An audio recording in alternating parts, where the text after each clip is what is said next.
Rais RUTO ari nthigurune ya Dubai aria onekete gwikumiria bunene umbani bwa UTEA bwa Kenya gutumanira mbeca RUUONE untu augite ni butethetie anene gukuria biashara na kinya uchumi bwa Kenya ni achokete akatha uwejani bwa kigina kia Hustler Fund akiuga ni gitethetie anene a Kenya gutiga kuromba kiri antu baria bethiritwe bakibanyamaria. Rais arite kiri kigomano kia thirikari CIONTHE cia nthiguru kiria kitagwa World Government Summit 2024.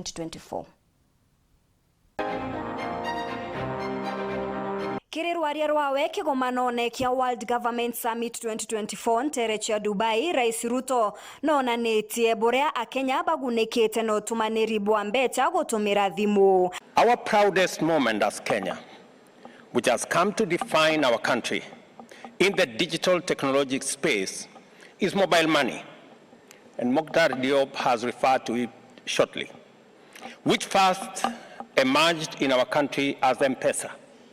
When Safaricom launched the service 17 years ago, the country's banking sector was up in arms, pointing out that Safaricom had set out to conduct banking business without either obtaining a banking license or undergoing the rigors of banking regulation.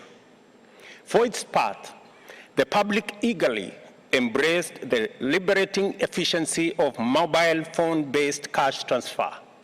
Nongerete mubango jwa Hustler Fund jutethetie gukiria Kenya BABAINGI. In an economy powered by an informal sector which provides over 70% of employment and contributes to more than 75% of our GDP, our transformation agenda in Kenya dictated that affordable credit and financial inclusion be made available to the majority as a matter of urgency. The Financial Inclusion Fund, or the Hustler Fund, has made this nearly possible, liberating millions from predatory lenders through a digital lending and savings platform powered by our telcos. Rais RUTO na augite agatigira utungata bunthe bwa thirikari ni bukurirwa RUUONE neo e-citizen. Recognizing that the efficiencies of technology extend beyond speed and security to inclusion, transparency, and integrity, we are now finalizing the process of enhancing e-government by digitizing all government processes and automating public services to make them accessible to all citizens. In the last 1 year, we have digitized government services from 5% to 80%. The plan is to make government 100% digital by the end of this year. Ni arikirite nthiguru cia Afrika ni kumbana gukabanira na ugaruruku bwa rera. Previous approaches to climate action have placed the world's economies in a difficult position of having to choose between development and climate action.